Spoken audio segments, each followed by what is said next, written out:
YouTube CEO নীল মোহন বলেছেন যে YouTube আগামী 2 বছরে ভারতে প্রায় 850 কোটি টাকা ইনভেস্ট করতে চলেছে।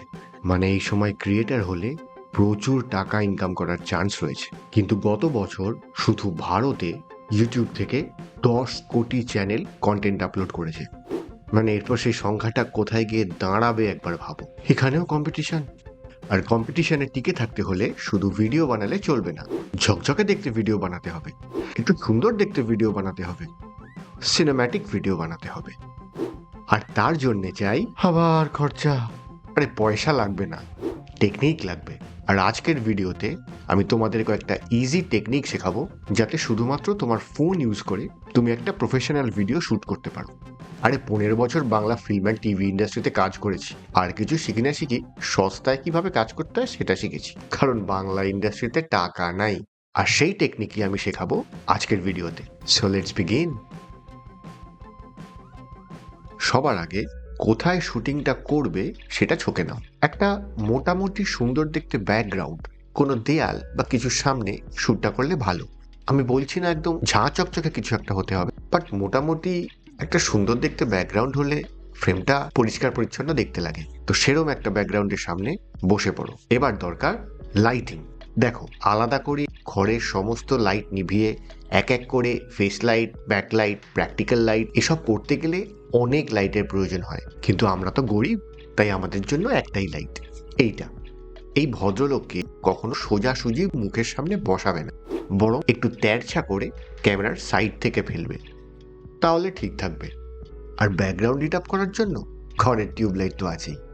আর যদি তোমার কাছে লাইট না থাকে তাহলে সূর্যি মামা, হ্যাঁ না, তাহলে চলে যাও ঘরের বাইরে, ছাদে, বারান্দায় বা অন্য কোনো জায়গায়, দিনের বেলা, শান্ত জায়গায় যেখানে আওয়াজ কম, নইলে অডিও শেষ হয়ে যাবে। আর চেষ্টা করো ব্যাকগ্রাউন্ডে গাছপালা রাখতে, কারণ গাছের পাতার সবুজ রং ভালো কালার ব্রেক দেয়, ব্যাকগ্রাউন্ডটা দেখতে ভালো লাগবে। তারপর এমন ভাবে দাঁড়াও যাতে সূর্যের আলো তোমার মুখের ওপর পড়ে। ব্যাস, কাজ শেষ। এবার শুট করে ফেলো। এই তো গেল ব্যাকগ্রাউন্ড আর লাইটিং। এবার আসি একটু ফ্রেমিং এর বিষয়।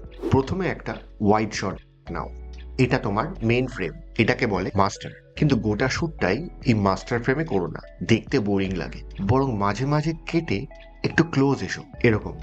গোটা শ্যুটটাই এই মাস্টার আর ক্লোজের মধ্যে ডিভাইড করে শ্যুট করো, তাহলে ফ্রেমটা দেখতে বোরিং লাগে না। হয় গোটা শ্যুটটা মাস্টার আর ক্লোজের মধ্যে ডিভাইড করে শ্যুট করো, অথবা গোটা শ্যুটটাই মাস্টার ফ্রেমে শ্যুট করে পরে এডিটে কেটে কেটে একটু ক্লোজ বানিয়ে নিও, যেটা তোমার সুবিধা মনে হয়। এবার যদি তোমার ভিডিওকে আরেকটু সিনেম্যাটিক করতে চাও, তাহলে তোমার ফ্রেমের অ্যাঙ্গেল বদলাও। কখনো ফ্রন্টাল শট নাও, কখনো সাইড থেকে শ্যুট করো, একটু লো অ্যাঙ্গেল যেতে পারো।